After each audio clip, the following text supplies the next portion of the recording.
Universitas Tikubang Semarang, Unisbang Semarang, yang beralamatkan di Jalan Tri Lomba Juang nomor 1 Semarang dan yang beralamatkan di Jalan Kendeng 5 Bendanisor, Kota Semarang. Memiliki beberapa fakultas, salah satunya yaitu Fakultas Ekonomika dan Bisnis atau FEB. FEB ini memiliki 4 program studi, yaitu yang pertama S1 Akuntansi, yang kedua S1 Manajemen, yang ketiga S2 Manajemen, dan yang terakhir PPAK atau Pendidikan Profesi dan Akuntansi. Halo semuanya, perkenalkan nama saya Wida Alima Azah dengan NIM 1805520089, kelas B1, mata kuliah Audit Investigatif, program studi S1 Akuntansi, Fakultas Ekonomika dan Bisnis, Universitas Tikubang Unisbang Semarang. Di sini saya akan mempresentasikan mengenai interogasi untuk memenuhi ujian akhir semester mata kuliah Audit Investigatif. Dosen pengampu Bapak Arif Himawan Dwi Nugroho SE AK MM CA CPA. Sebelum masuk ke pembahasan, saya akan menjelaskan terlebih dahulu apa yang akan saya bahas selama saya mempresentasikan tentang interogasi. Yang pertama, saya akan membahas penjelasan umum mengenai interogasi.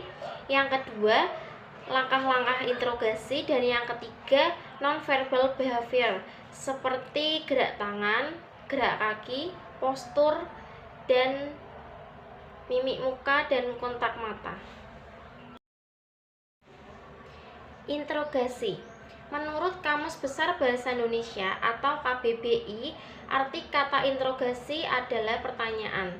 Arti lainnya dari interogasi adalah pemeriksaan terhadap seseorang melalui pertanyaan lisan yang bersistem.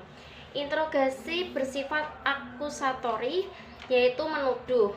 Dari pandangan investigator, tersangka ini bersalah meskipun seseorang dalam pengertian hukum dianggap bersalah kalau sudah ada ketetapan hukum hakim mengenai hal yang bersifat tetap itu, jadi bersalah atau guilty dan tidak bersalah atau innocent.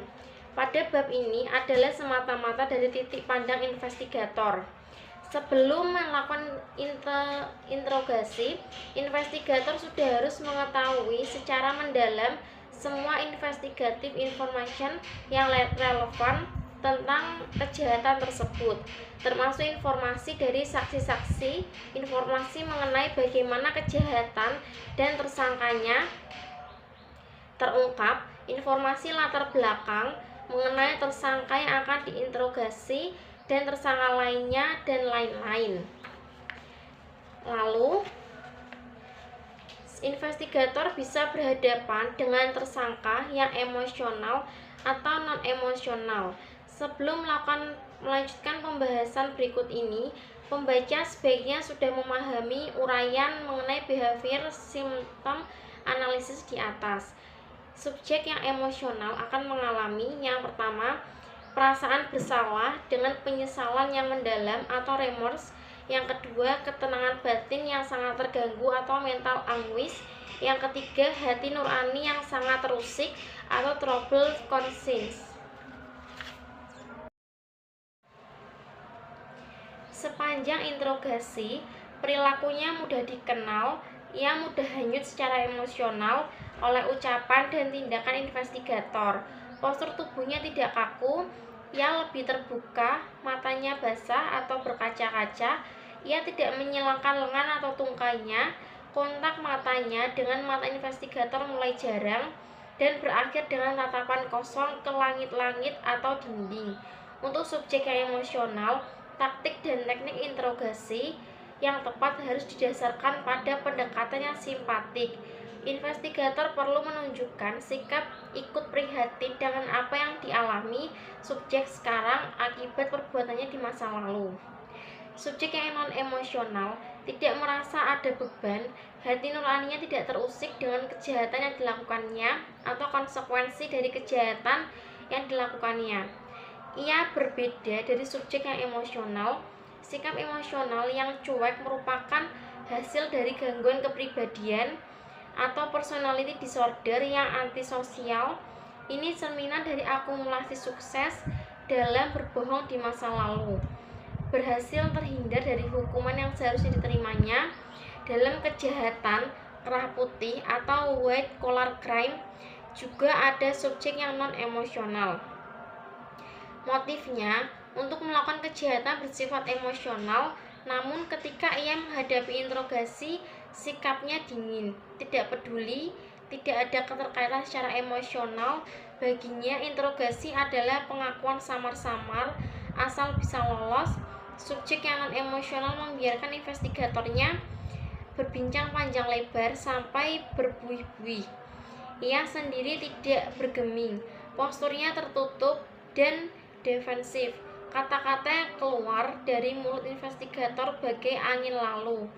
Ciri yang menonjol dari tersangka yang non emosional adalah ia kokoh, tidak terbawa arus emosi, tidak termakan oleh kata atau tindak tanduk investigator. Taktik dan teknik terbaik dalam menghadapi subjek yang non emosional adalah menyodorkan fakta, factual analysis approach atau pendekatan analisis fakta. Yang harus dibangkitkan adalah rasio atau nalarnya, bukan emosinya. Ia tidak tergerak secara emosional, ia hanya tergerak dengan common sense dan reasoning. Semua tersangka memiliki unsur emosional sampai tingkat tertentu dan unsur non-emosional sampai tingkat tertentu. Andai kata dapat dikuantifikasi, ada tersangka dengan perbandingan 80:20 dan kombinasi-kombinasi lain. Karena itulah sympathetic approach harus dikombinasikan dengan factual analysis approach. Misalnya, tekanan pada sympathetic approach untuk subjek yang emosional dan factual analysis approach untuk subjek yang non-emosional. Adegan TV atau film dan praktik-praktik tidak baik ditunjukkan penyidik adalah sangat menyesatkan. Penonton dan orang awam, bahkan investigator, tidak bisa membayangkan bahwa interogasi tidak lain dari upaya meyakinkan atau membujuk tersangka menceritakan kebenaran, atau dalam ungkapan bahasa Inggrisnya the truth, the whole truth, dan nothing but the truth. The truth berarti kebenaran, the whole truth bermakna kebenaran seutuhnya, jangan ada yang disembunyikan. Nothing but the truth berarti jangan memberikan informasi yang benar dan bohong. Campuran informasi yang benar dan bohong akan menyesatkan. Selanjutnya, ciri-ciri interogasi. Ciri-ciri suatu interogasi. Yang pertama, interogasi bersifat menuduh. Seseorang yang bersalah tidak akan memberi keterangan yang bertentangan dengan kepentingan pribadinya secara sukarela, kecuali apabila ia yakin bahwa investigator juga mempunyai keyakinan tentang kesalahannya. Karena itu, pernyataan yang bersifat menuduh seperti "Anak, saya tidak punya keraguan sedikitpun bahwa Anda yang merencanakan tindak pidana korupsi ini," sangat diperlukan untuk memperhatikan keyakinan investigator. Bandingkan jika pertanyaannya berbunyi, "Anak, saya pikir Anda mungkin terlibat dalam merencanakan tindak pidana korupsi ini." Dengan pertanyaan terakhir ini, yang diinterogasi dengan cepat merencanakan membaca bahwa ada ketidakpastian di benak si investigator yang mengenai keterlibatannya dalam merencanakan tindak pidana korupsi. Selanjutnya, apa yang diinterogasi ini semakin yakin bahwa sikap yang harus diambilnya adalah membantah keterlibatannya. Interogasi dilakukan dengan persuasi yang aktif. Persuasion interogasi dilakukan karena investigator percaya bahwa dalam wawancara sebelumnya orang itu telah berbohong. Kalau interogasi dilakukan dengan cara bertanya dan bertanya terus, sangat tidak mungkin investigator akan mendapat keterangan yang berisi kebenaran. Untuk membujuknya menceritakan kebenaran, investigator menggunakan taktik membuat pernyataan dan bukan mengajukan pertanyaan. Taktik ini akan mendominasi seluruh interogasi.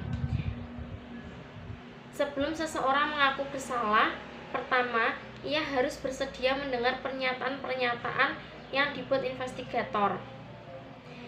Ciri-ciri yang kedua, yaitu tujuan interogasi adalah mengetahui yang sebenarnya. Artinya, apa yang sebenarnya terjadi, siapa yang sebenarnya melakukan, berapa jumlah atau nilai fraud sebenarnya, dan seterusnya. The purpose of an interrogation is to learn the truth. Ada persepsi bahwa tujuan interogasi adalah mendapatkan pengakuan bersalah atau confession. Ini keliru. Contoh, seseorang sedang sial, ia dikira berbohong dalam wawancara sebelumnya. Karena itu selanjutnya ia diinterogasi. Setelah diinterogasi, baru ketahuan ia tidak bersalah. Dalam hal ini, investigator seolah-olah gagal mendapat pengakuan bahwa orang itu bersalah. Namun, ia sebenarnya berhasil. Interogasinya mengungkapkan kebenaran bahwa orang yang dicurigai ternyata tidak bersalah. Interogasi juga sering berakhir dengan pengakuan bersalah oleh pelaku. Pada contoh ini, keberhasilan interogasi bukan diwujudkan dalam pengakuan bersalah, melainkan dalam mengetahui siapa yang sebenarnya bersalah. Lalu yang ketiga, ciri-ciri suatu interogasi yaitu interogasi dilakukan dalam lingkungan yang terkontrol atau terkendali. Taktik persuasi yang digunakan seperti dijelaskan di atas memerlukan lingkungan yang ada privasi, tidak terganggu oleh orang yang lalu lalang, dan bebas dari halangan lain seperti suara bising di tempat umum. Lalu yang keempat, ada interogasi hanya dilakukan sesudah investigator mempunyai keyakinan yang memadai mengenai salahnya seseorang. Investigator harus mempunyai alasan untuk percaya bahwa seseorang telah berbohong.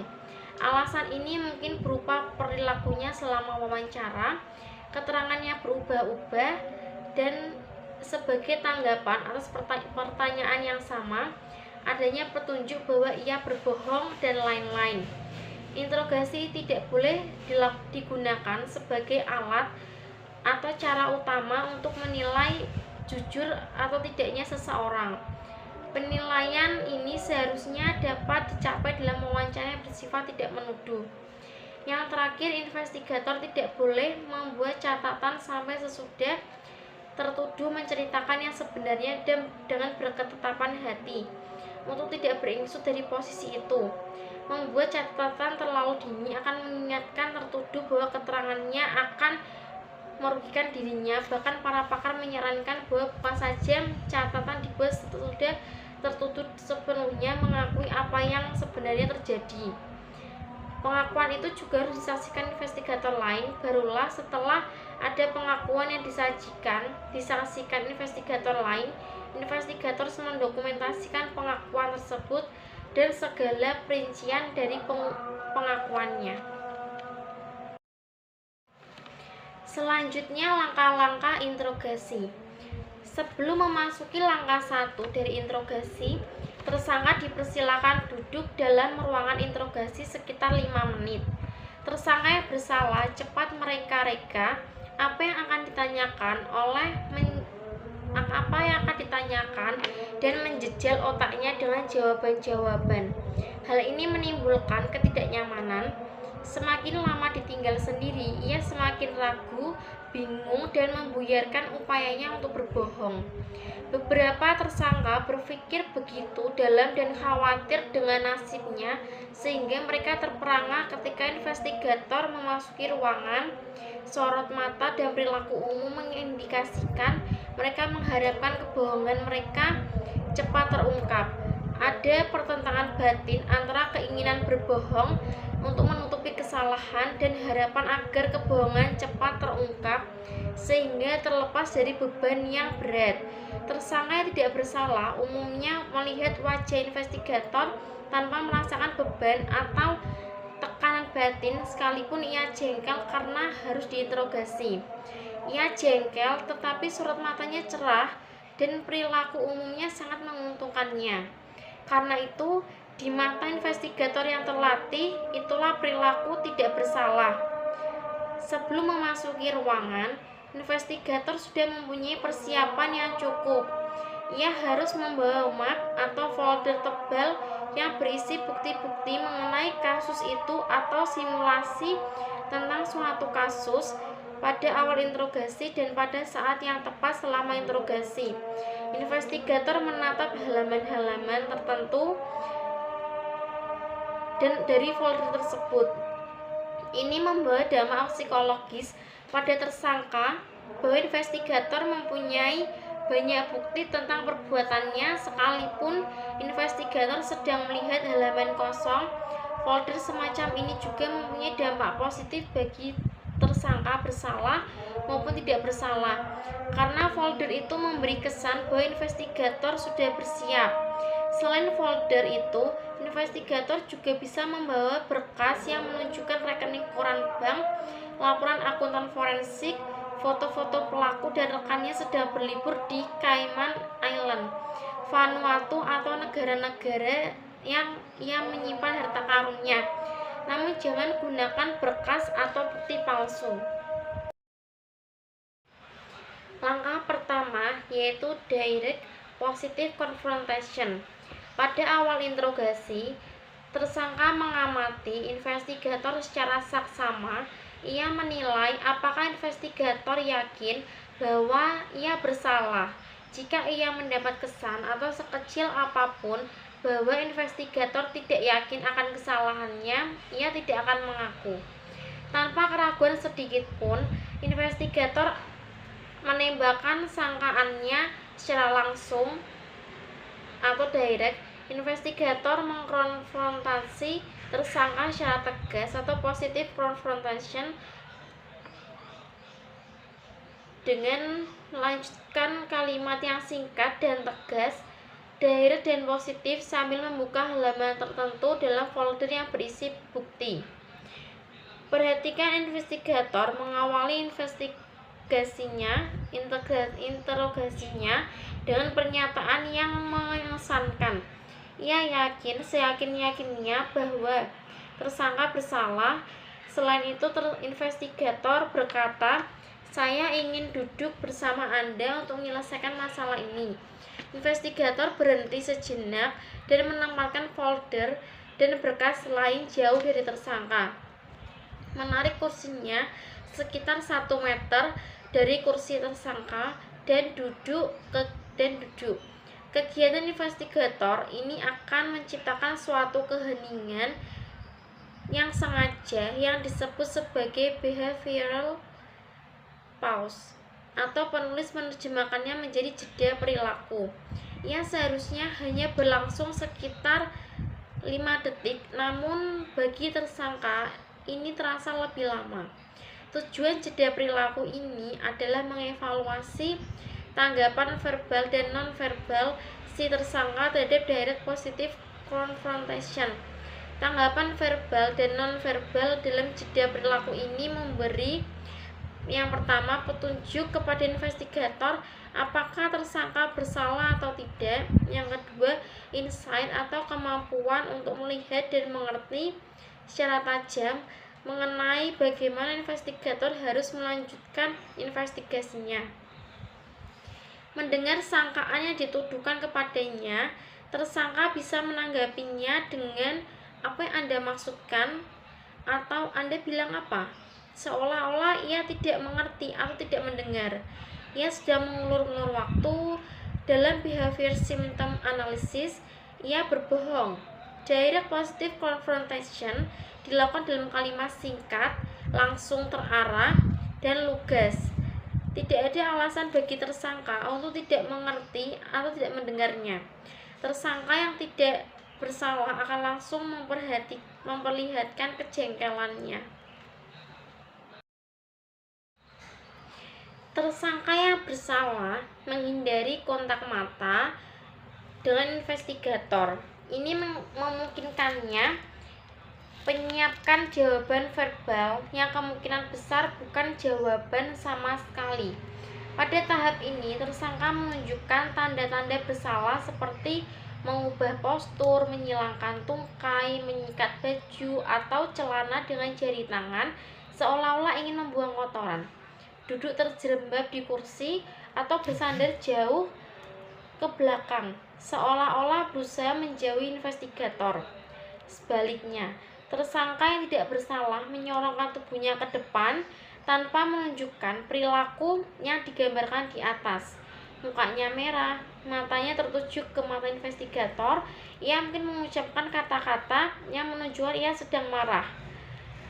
Tanpa pedang aling-aling, tidak ada yang membendung kekesalannya atas tuduhan yang didengarnya. Ada tersangka yang sama sekali kaget dan tidak bisa percaya tentang apa yang didengarnya, dan sejenak menggeleng-gelengkan kepala menunjukkan ketidakpercayaannya.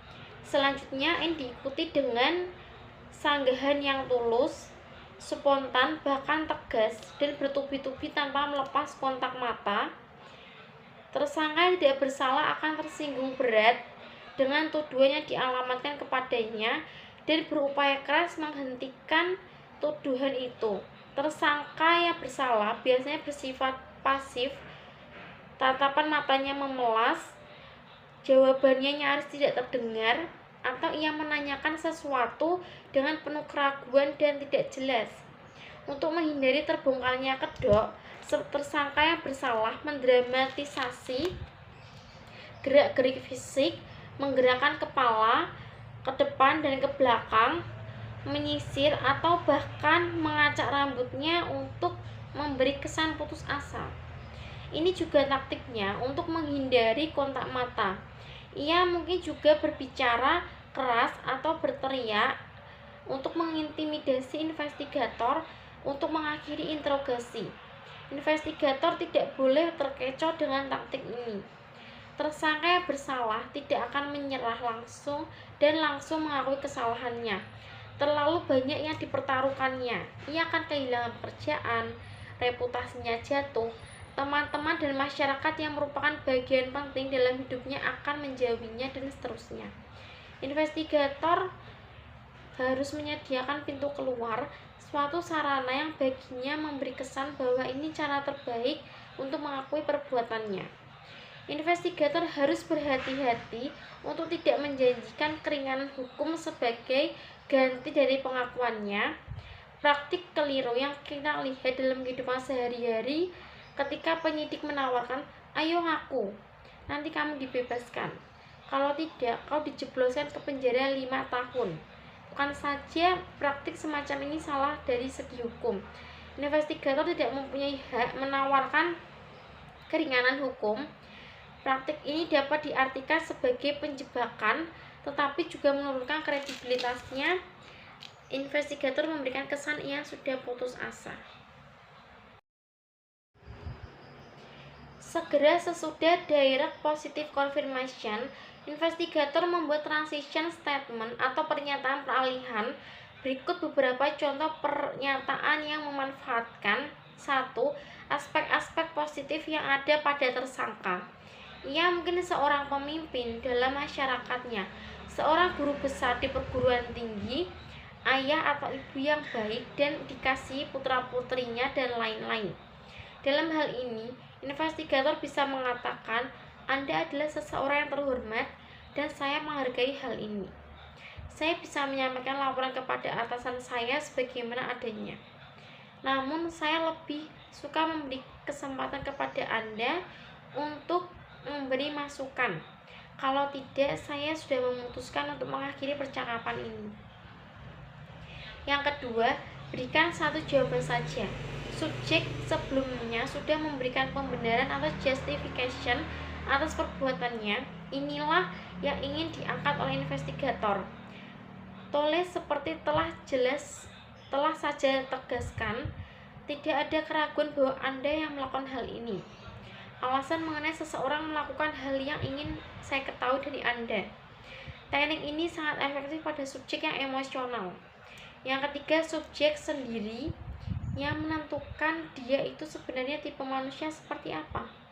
Seorang residivis atau penjahat kambuhan sekalipun memandang dirinya dalam citra positif, investigator bisa mengatakan ada dua jenis koruptor. Jenis pertama yaitu manusia serakah, tidak peduli akibat dari perbuatannya, yang penting hanya dirinya sendiri. Jenis kedua adalah orang yang pada dasarnya baik dan jujur, serta melakukan perbuatan ini secara spontan, kemudian menyesali perbuatannya. Tidak ada keraguan Anda melakukan hal ini. Yang ingin saya ketahui adalah Anda termasuk jenis manusia yang mana. Yang keempat, berapa kali subjek melakukan kejahatannya semacam itu. Pernyataan transisi semacam ini sangat efektif apabila subjek diketahui melakukan kejahatan berulang-ulang. Kejahatannya tidak harus sama. Pernyataan bisa berbunyi, kita bertemu sekarang ini hanya karena kami ingin tahu berapa kali Anda meminta kickback dari penyuplai. Kami sudah mendapat informasi dari beberapa penyuplai. Terserah Anda jika Anda ingin memberikan informasi mengenai penyuplai lainnya. Kami hanya tidak ingin Anda dituduh menerima kickback dari penyuplai lainnya. Karena itulah Anda berhadapan dengan Anda sekarang. Selanjutnya yaitu langkah kedua, yaitu interrogation them. Satu perbedaan penting antara tersangka yang bersalah dan yang tidak bersalah adalah pembenaran atau justification. Untuk melakukan kejahatan, tersangka yang bersalah melakukan pembenaran atau justification ketika atau sebelum melakukan kejahatan, melemparkan kesalahan menjauh dirinya sendiri, dan menginternalisasi pembenaran untuk perilaku yang menyebabkan kecemasan adalah naluri alamiah manusia. Interrogation them pada langkah 2 sebenarnya memperkuat pembenaran yang sudah dibuat tersangka. Karena itu mudah sekali mengungkapkan denials atau penyangkalan dari tersangka dalam interogasi. Tersangka menangkap them yang ditawarkan investigator. Tersangka yang bersalah akan mendengarkan them ini dengan saksama. Sebaliknya, tersangka yang tidak bersalah tidak akan memikirkan pembenaran untuk melakukan kejahatan itu. Dengan sendirinya, ia tidak menangkap them dengan yang dibicarakan investigator. Contoh-contoh di bawah ini akan menjelaskan kaitan antara pembenaran dengan interrogation them. Yang I, dalam hal apa Anda bisa tergoda untuk mengambil uang perusahaan yang pemiliknya Anda kenal berpuluh-puluh tahun? S, saya harus benar-benar kepepet atau putus asa. Tema yang ditawarkan investigator adalah tersangka mencuri uang karena kebutuhan akan uang yang sangat mendesak. Yang I, apakah ada orang yang pernah mengajak Anda mengambil barang yang disimpan di gudang? S, ya, tentu saja. Beberapa karyawan menceritakan betapa mudahnya mengeluarkan barang dari gudang karena penjaga gudang sering meninggalkan tempat.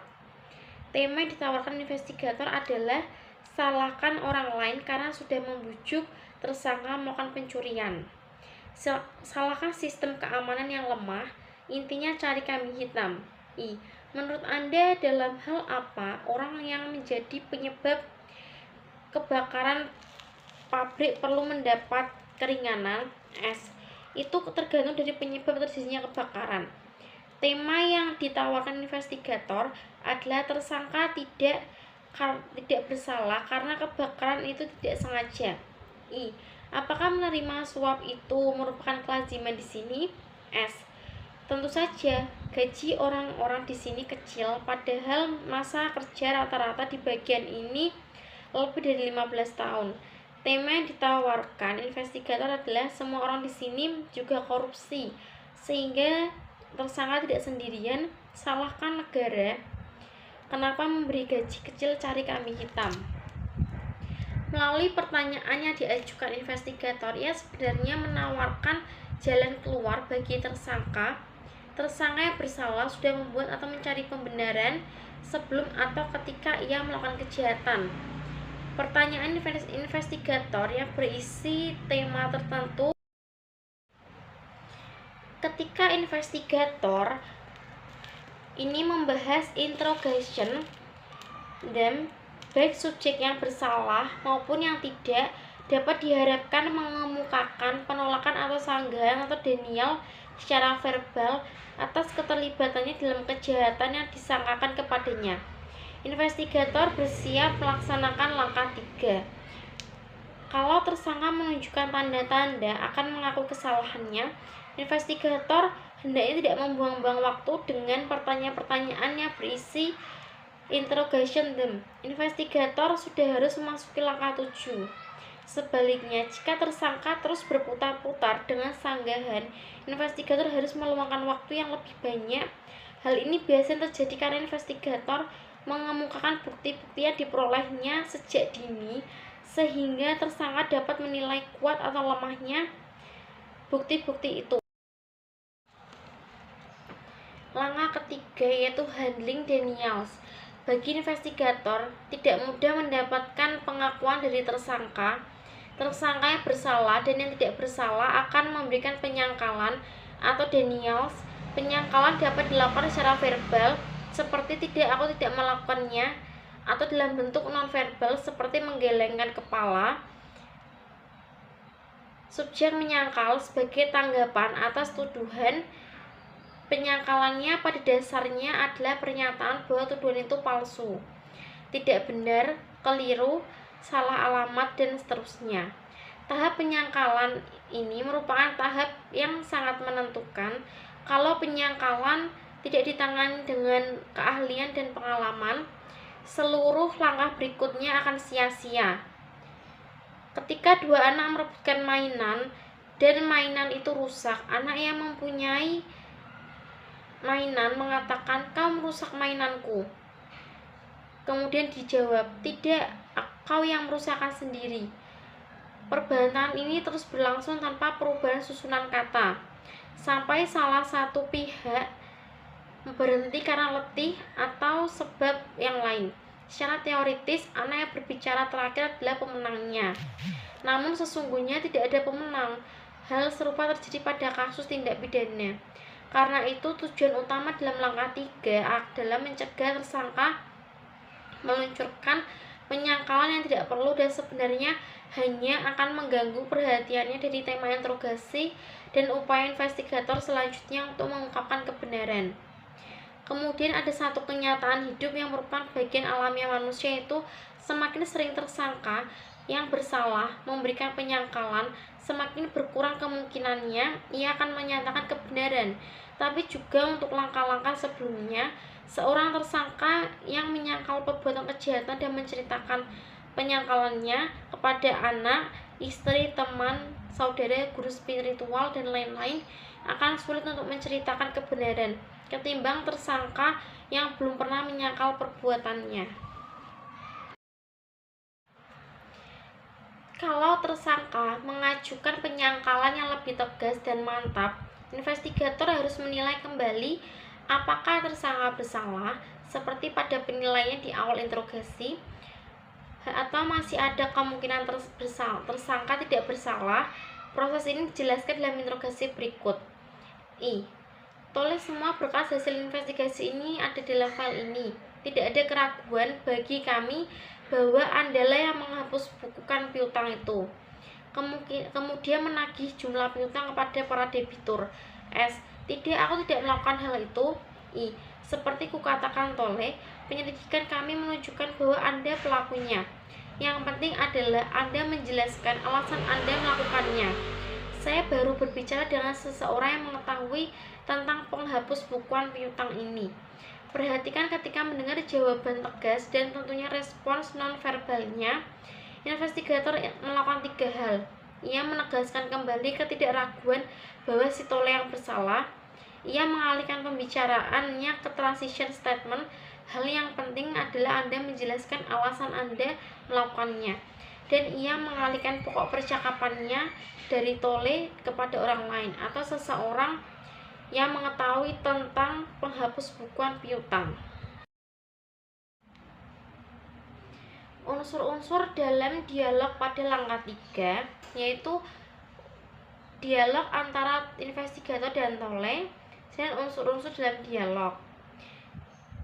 Investigator, Toleh, bukti ini menunjukkan dengan jelas bahwa Andalah yang menghapus bukukan piutang itu, kemudian menagihnya dari para debitur.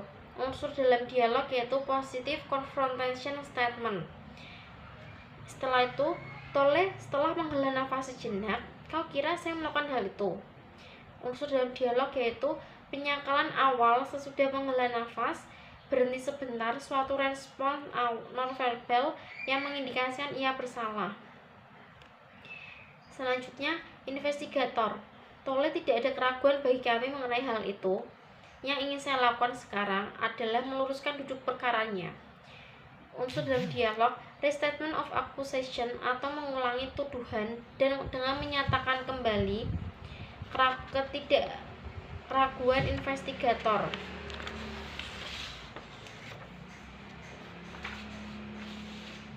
Perhatikan Tolle, yang penting bagi kami pada situasi seperti ini adalah memahami alasan Anda sampai melakukan hal itu. Saya mengerti betapa sulitnya Anda mengurus sekolah anak-anakmu dengan biaya pendidikan yang terus meningkat. Unsur dalam dialog yaitu theme development atau pengembangan tema oleh investigator. Tolle, boleh kukatakan sesuatu? Unsur dalam dialog, permission press over denial. Ini adalah bentuk verbal yang seolah-olah minta izin dan maksud sesungguhnya adalah mengemukakan penyangkalan atau denial.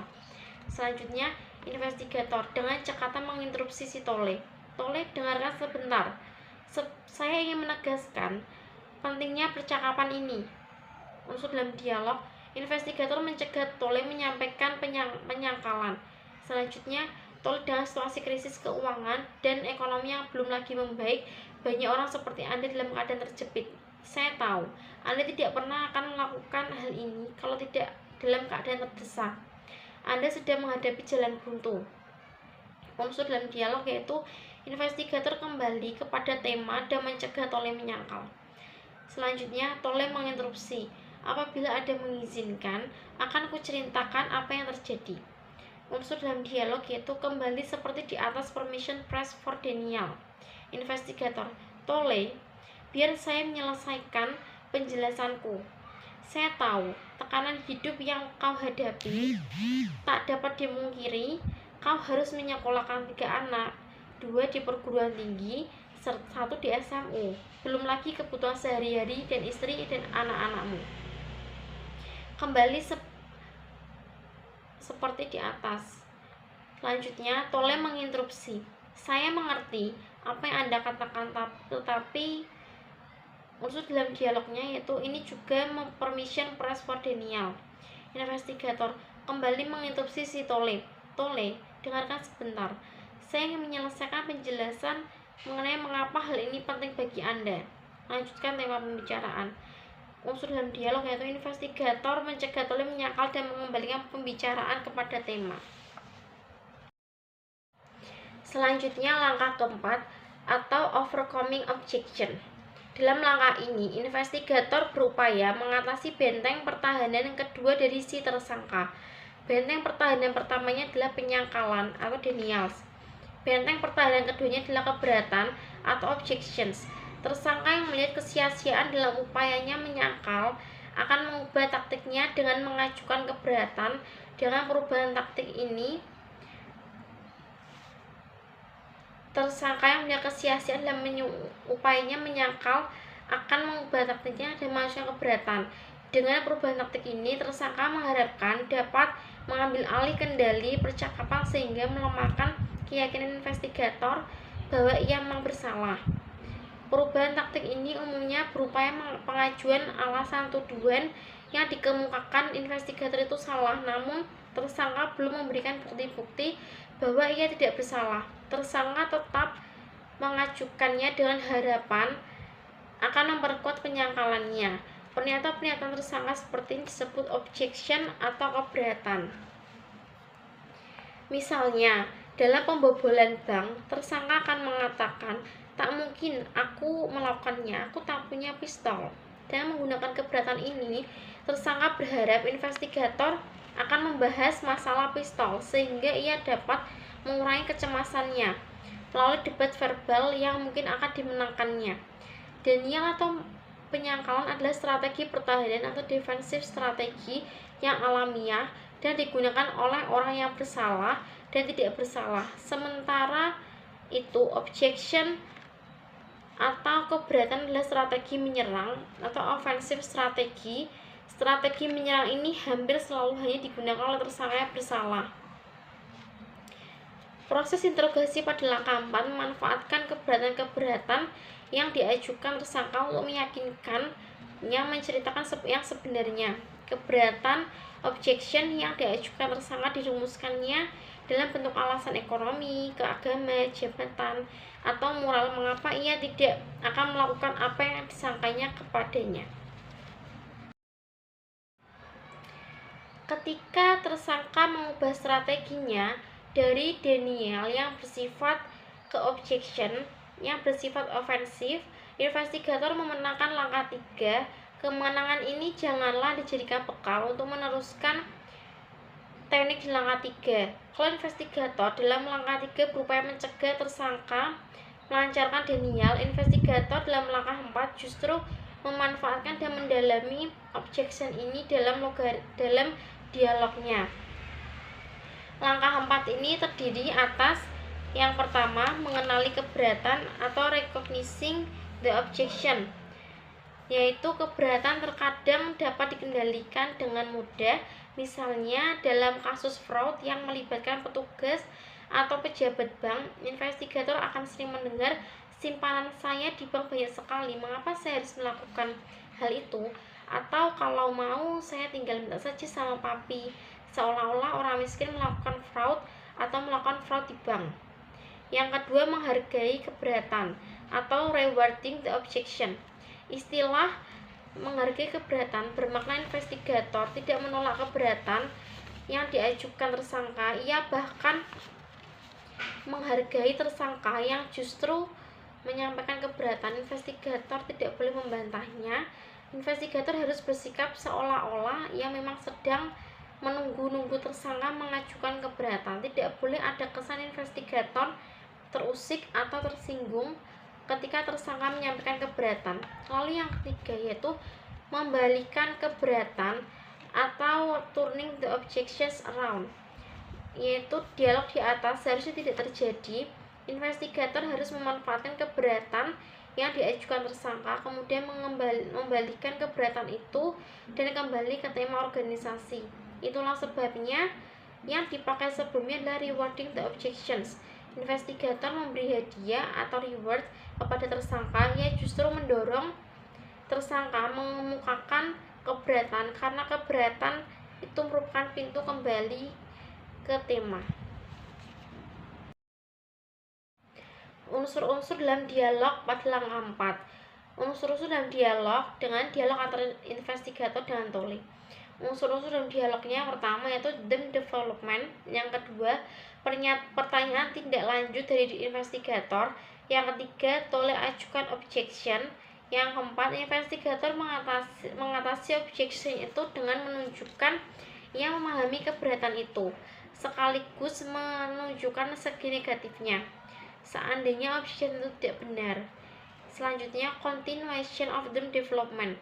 Dalam melanjutkan interogasinya, investigator memanfaatkan keberatan yang diajukan si tole untuk kembali ke tema interogasi dan mengupayakannya mau menceritakan kebenaran.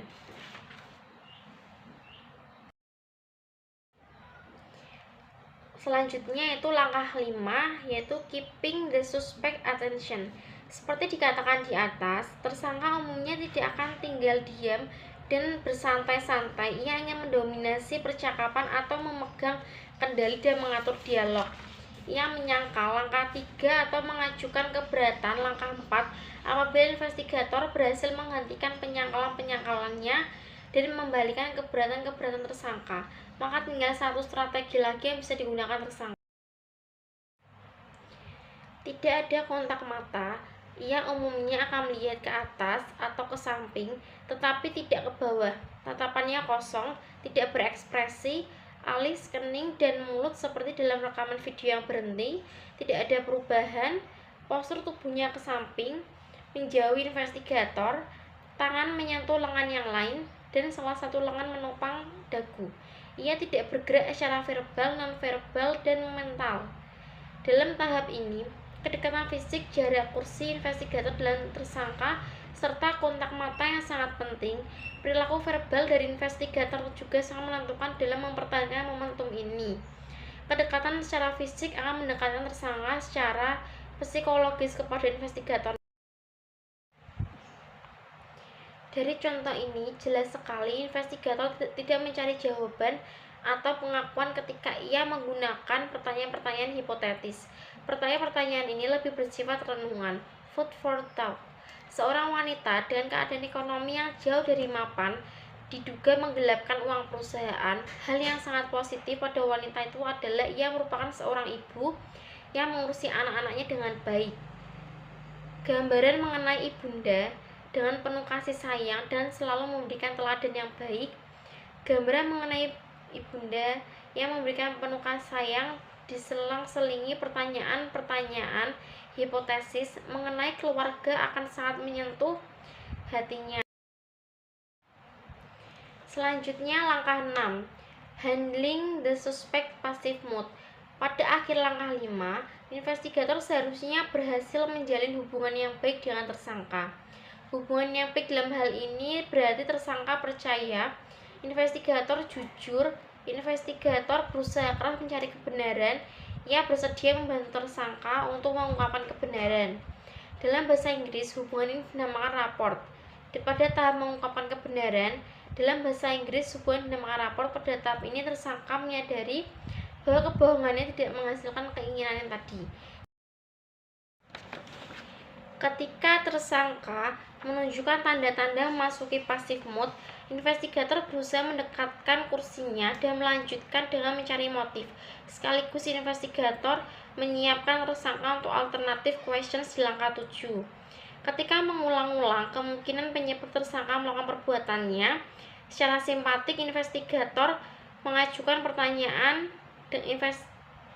investigator dapat mengandaikan dirinya itu ayah atau kakak atau peran lain yang cocok dengan umur atau situasi tersangka, tapi tetap dalam jalur mencari kebenaran. Investigator dapat menganjurkan tersangka untuk menceritakan kebenaran demi alasan hati nuraninya, untuk meringankan beban perasaan suami istri atau keluarganya, atau alasan psikologis, spiritual, atau norma sosial lainnya. Selanjutnya, ada 4 tanda-tanda fisik yang menunjukkan resignation. Keempat tanda ini bisa terjadi bebarengan atau terpisah-pisah. Tanda itu adalah perbuatan dalam posisi lengan dan tungkai, sikap nonverbal yang menandakan persetujuan, perubahan dalam postur, dan perubahan dalam kontak mata. Selanjutnya langkah 7 yaitu presenting the alternative question. Perhatikan pelayan di restoran yang menawarkan pencuci mulut di akhir santapan makan siang atau makan malam. Pelayan yang kurang terlatih akan menanyakan ingin dessert atau Bapak sudah kenyang. Sebaliknya, pelayan yang terlatih akan mengajukan pertanyaan yang terarah. Pertanyaan pilihan, Bapak, kami ada apple pie atau cake untuk hidangan penutup. Apa pilihan Bapak?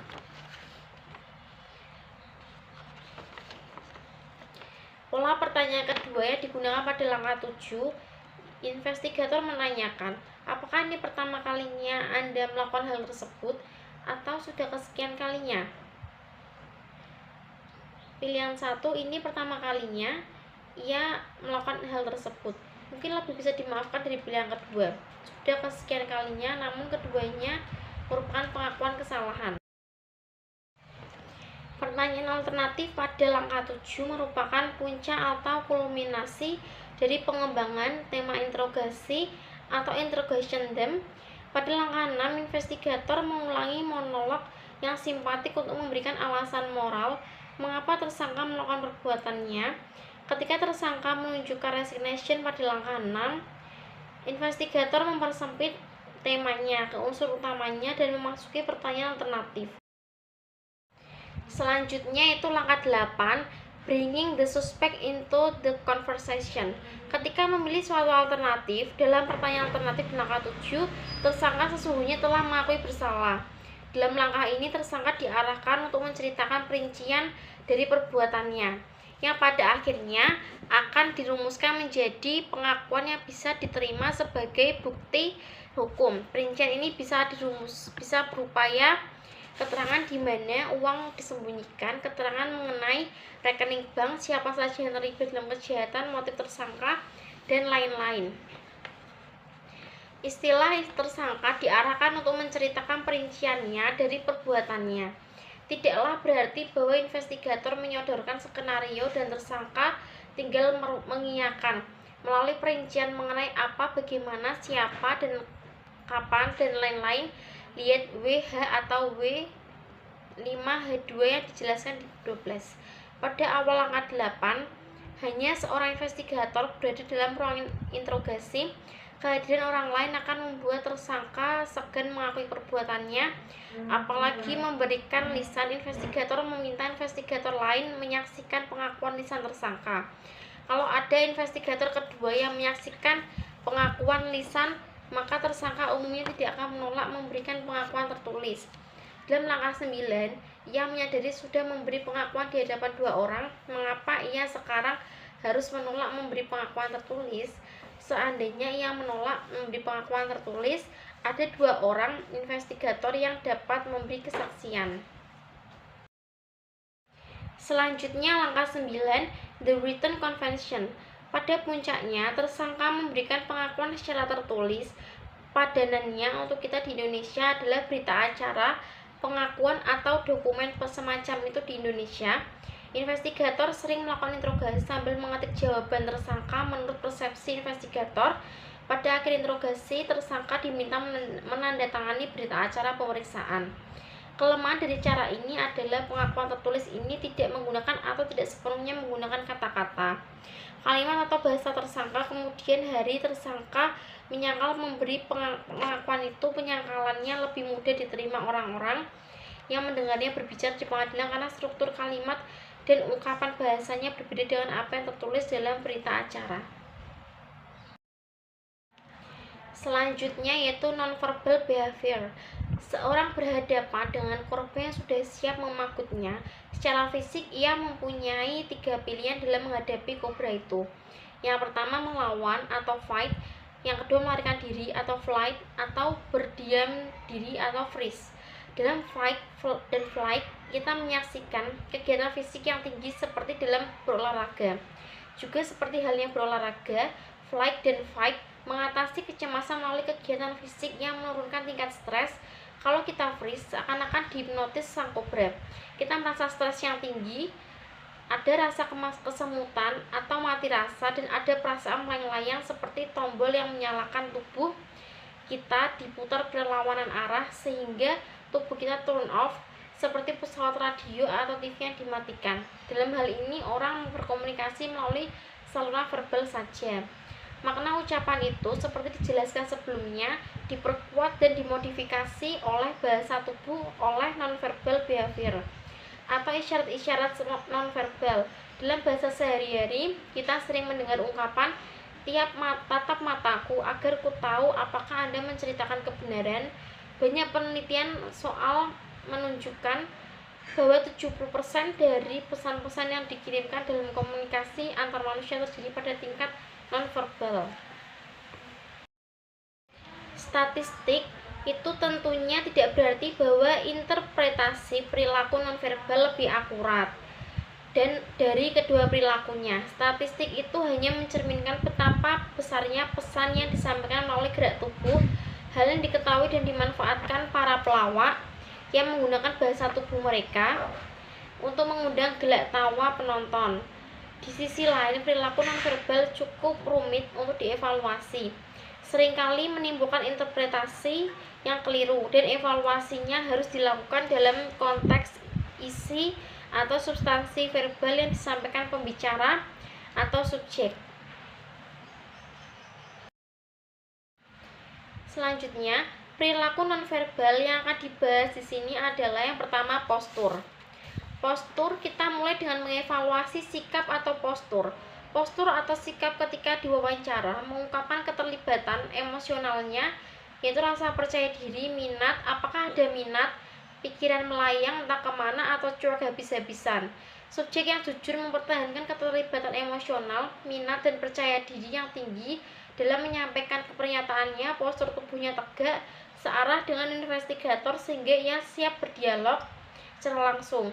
Ketika membuat pernyataan-pernyataan penting yang mencondongkan tubuhnya ke arah investigator, seperti ia ingin menggarisbawahi apa yang dikatakannya. Kalaupun ia menyilangkan kaki dan meletakkan satu tungkai di atas tungkainya yang lain, hal ini dilakukan dengan santai dan nyaman. Dalam wawancara selama 45 menit, ia mengubah-ubah posisi dan perubahan postur dilakukannya secara kasual. Atau bayangkan perilaku anak-anak yang asyik menonton kartun kesayangannya. Mempelajari nonverbal behavior sebaiknya melalui rekaman gambar dan suara dari wawancara sesungguhnya. Berupaya menjelaskan perilaku nonverbal subjek yang jujur tanpa gerak dan suara.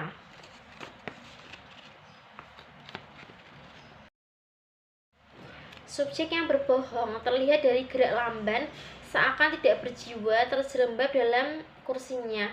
Istilah bahasa Inggrisnya adalah slouch. Meskipun berada di ruang wawancara, ia terkesan berada di tempat lain, non jauh di sana, dan tampak tidak berminat dengan wawancara. Batang tubuhnya menjauhi investigator. Hal serupa dicapainya dengan menggeser kursinya menjauhi kursi investigator. Bentuk lain dari sikap menjauh atau retreating posture adalah menyilangkan lengan di depan dada atau menyembunyikan kaki di bawah kursi. Gerakan menyilang lengan di depan dada atau tungkai di atas tungkai dilakukan dengan ketat, seolah-olah menjaga sesuatu yang tidak boleh terlepas dari dekapannya, seolah-olah ada tembok penghalang atau barir yang ingin dipasangnya antara dia dan investigator. Perilaku nonverbal yang paling mengungkapkan subjek berbohong adalah kemampuan mempertahankan postur tadi. Selama wawancara berlangsung statis tidak berubah. Selanjutnya itu gerak tangan atau gestur. Sebagai tanggapan atas pertanyaan investigator, subjek dapat melakukan 3 jenis gerak tangan. Pertama, subjek tetap tidak melibatkan dirinya, tidak ada gerak tangan sama sekali. Ini tak merupakan tanda bahwa ia tidak mempunyai percaya diri terhadap jawaban yang sudah atau akan diberikannya, atau ia memandang pertanyaan-pertanyaan itu tidak penting. Kedua, tangan menjauh dari tubuh seperti orang berpidato atau guru yang sedang mengajar. Gerak tangan seperti ini disebut sebagai perilaku menjelaskan atau illustrating behavior. Ketika tangan mengarah pada bagian tubuh, gerak tangan ini disebut pada perilaku menyesuaikan adaptor behavior. Illustrating behavior lebih sering ditunjukkan oleh subjek yang jujur. Ketika subjek jujur menceritakan pengalamannya yang berhubungan dengan kegiatan fisik, investigator akan melihat atau bisa memperkirakan akan adanya gerak tangan ini. Gerak tangan ini kita saksikan ketika seseorang menceritakan bagaimana pelaku menyodorkan amplop berisi uang sogokan dan ia menolaknya. Selain itu, seorang wanita yang menceritakan bagaimana ia diperkosa atau sopir taksi yang menceritakan bagaimana ia menyerahkan uangnya di bawah todongan. Ada lagi gerak tangan yang dalam bahasa Inggris disebut handshake. Dengan gerak tangan ini, subjek ingin mengatakan, aku tidak tahu, aku tak peduli. Handshake ini bisa dibarengi dengan mengangkat bahu. Handshake ini bisa memperkuat apa yang diucapkan subjek. Handshake bisa merupakan kontradiksi atau berlawanan dengan ucapan subjek. Adaptor behavior dapat dibagi dalam kategori grooming gesture atau gerak mempersolek atau merapikan diri, personal gesture, gerak yang bersifat pribadi, dan protective gesture atau gerak melindungi atau berlindung, atau supporting gesture, gerak yang mendukung atau menopang. Contoh grooming gesture: menyisir atau membetulkan letak rambut, menggosok-gosok atau mengebas-ngebas baju atau celana seperti akan membuang kotoran, pasir, atau debu, mengambil sesuatu dari lengan baju seolah-olah ada lalat mati atau kumbang yang bertengger, memeriksa kuku, merapikan dasi atau kaos kaki, dan lain-lain. Gerakan-gerakan ini sendiri tidak mempunyai makna atau relevansi. Maknanya baru ada kalau dikaitkan dengan verbal response dengan apa yang diucapkannya. Para pelawak memanfaatkan gerak ini ketika mereka mengucapkan sesuatu sembari memelintir kumis palsu, membentukkan dasi dan gerak lain. Personal gestur disebut personal karena ini gerakan atau lazimnya berkaitan dengan pemenuhan kebutuhan pribadi atau personal seperti menggaruk tangan, daun telinga, lubang telinga, dan lain-lain. Namun kali ini tanpa ada rasa gatal, orang yang menggosok-gosok tangan biasanya karena rasa dingin. Tetapi kali ini tidak ada kebutuhan akan hal itu. Contoh lain mengetok meja atau seolah-olah mengikuti irama lagu. Gerakan mengetuk seperti sedang memetik gitar dan lain-lain. Dalam protektif atau supporting gesture, tangan mengarah atau membuat kontak dengan muka. Misalnya, tangan diletakkan di pipi untuk mendukung atau menopang kepala. Gerak ini mencerminkan keterlepasan emotional detachment subjek dari apa yang sedang berlangsung. Bayangkan penonton TV mendengar komentar sepak bola saat istirahat yang dianggapnya tidak bermutu, padahal ia sudah tidak sabar menantikan pertandingan babak keduanya. Gestur ini wajar-wajar saja, misalnya di tengah-tengah wawancara ketika tingkat pembicaraan sudah memasuki wilayah aman, non-threatening, namun ini adalah gestur yang mencurigakan atau patut dicurigai. Ketika tingkat pembicaranya adalah mengenai pokok kejahatan atau fraud, subjek yang berbohong menggunakan protective gestur seperti menutup mulut dan menjawab pertanyaan melalui celah-celah jari jemarinya. Ia seolah-olah percaya bahwa jari-jarinya dapat menyaring ucapan-ucapannya yang tidak benar. Subjek yang berbohong dapat menghindari tatap mata. Dalam protective gesture, ia berpura-pura atau menggosok-gosok matanya atau mengusap-usap alisnya secara tidak sadar. Selanjutnya itu gerak kaki. Ketika subjek menyilangkan satu tungkahnya pada yang lain, ia mungkin menghentakkan suatu kakinya ke tanah. Kalau hal ini sering dilakukannya, ini tanda kecemasan. Ini tidak usah berarti bahwa subjek berbohong, namun perubahan dalam hentakan kaki, misalnya dalam hal memulai atau mengakhiri gerakan secara mendadak seiring dengan jawaban atas suatu pertanyaan, bisa merupakan indikasi subjek sedang berbohong.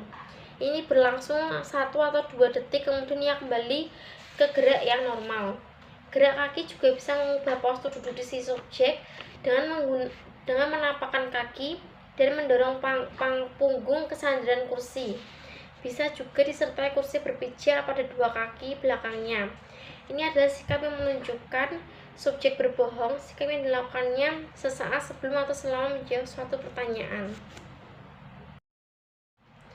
Selanjutnya yaitu mimik muka dan kontak mata. Berbagai ekspresi atau mimik muka disebabkan oleh subjek yang khawatir bahwa kebohongannya akan terungkap.